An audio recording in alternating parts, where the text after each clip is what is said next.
Hi guys, welcome back.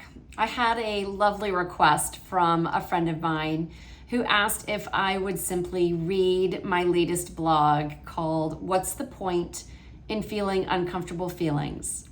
It's about, I think, a 3 or 4 minute read, so I hope you enjoy this. Again, it's called What's the Point in Feeling Uncomfortable Feelings?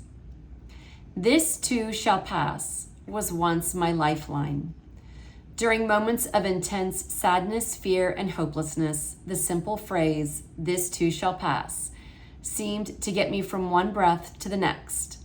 My mind assured me that if I could just hold on, the uncomfortable feelings would leave, and they would be followed by a fresh wave of good, positive feelings. My only job was to be patient and play the dreaded waiting game. Feelings of fear and despair tended to either descend out of nowhere like a heavy fog or rise up sharply like a white-hot fireball. But either way, I was armed with those 4 little words, so I knew what to do. Brace for the storm, praying it would be short-lived. Recite my mantra, and then patiently wait for the good feelings to come back. And sure enough, they always did. Relief was always around the next corner, even if that corner was hours or days away. But something felt incredibly incomplete about that process. Over time, I began to notice the toll of all that bracing and waiting. The relief of the good feelings was always short-lived. My efficient little survival-based mind was always quick to return to the lookout tower in search of new storms on the horizon. It was exhausting. I was exhausted.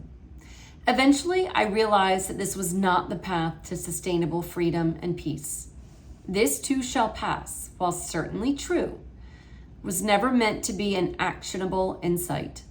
It was never meant to be used as a means to judge, categorize, manage, or mitigate our human experience.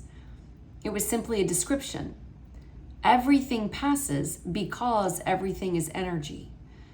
About that time, I began hearing things like, you must feel to heal, and all feelings are safe, and acceptance is the key to freedom. Ugh, no thank you. Nothing about that sounded inviting to me.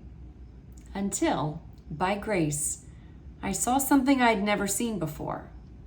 Somehow I sensed on a deep and heartfelt level that the energy of all emotions, when met with understanding and love, has the power to bring us home to the imperturbable peace and the causeless joy that we are. They have the power to wash away layers of old, worn-out beliefs and cultural conditioning.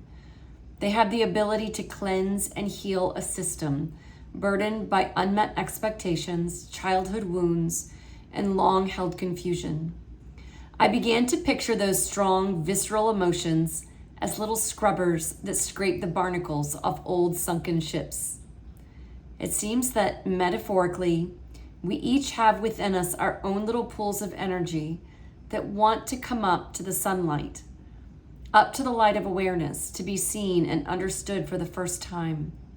The energy of fear, insecurity, sadness, shame, and even hopelessness have been universally misunderstood and demonized for far too long now. It is time for each of those pools of energy to be seen for the truth of what they are. They are energy, perfect, intelligent, pure energy. They were never bad, and the discomfort was never in feeling them, but rather in misunderstanding them. How perfect that each one of us is essentially a vessel for healing, capable of welcoming each of these pools of energy to move completely through us. We are, at our essence, the space of infinite love through which all wounds, traumas, and unmet expectations are healed.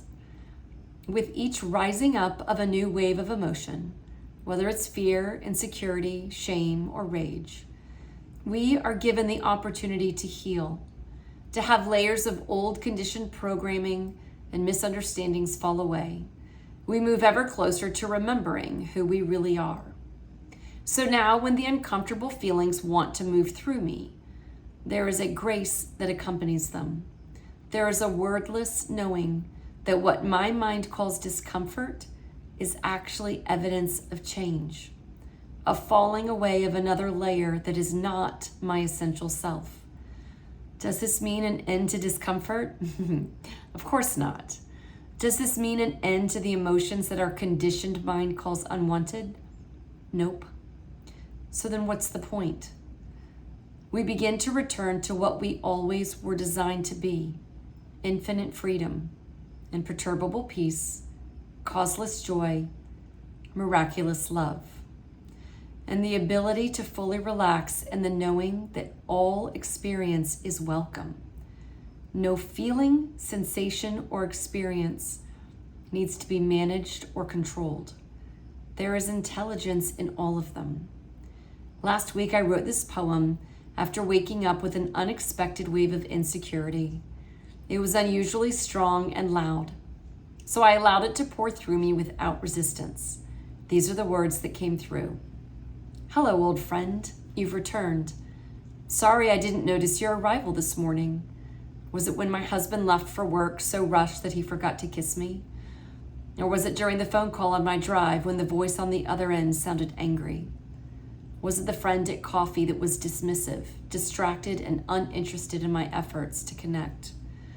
Or was it when the old stories of inadequacy and failure rushed back, painting vivid pictures of memories I wanted to forget? I'm not exactly sure when you arrived, but your presence is now quite strong and unyielding. I feel you deeply, viscerally, in every part of my being. I feel you in the tears that my eyes refuse to cry. I feel you in the base of my throat like a hot ball of lava. I feel you in my belly like a hollow emptiness longing to be filled. Welcome home, my old friend. Please stay as long as you'd like. Do the beautiful healing work you've come to do. Unveil the parts of me that want to be seen and held. Bring up the childhood wounds that can only be soothed in the light of day.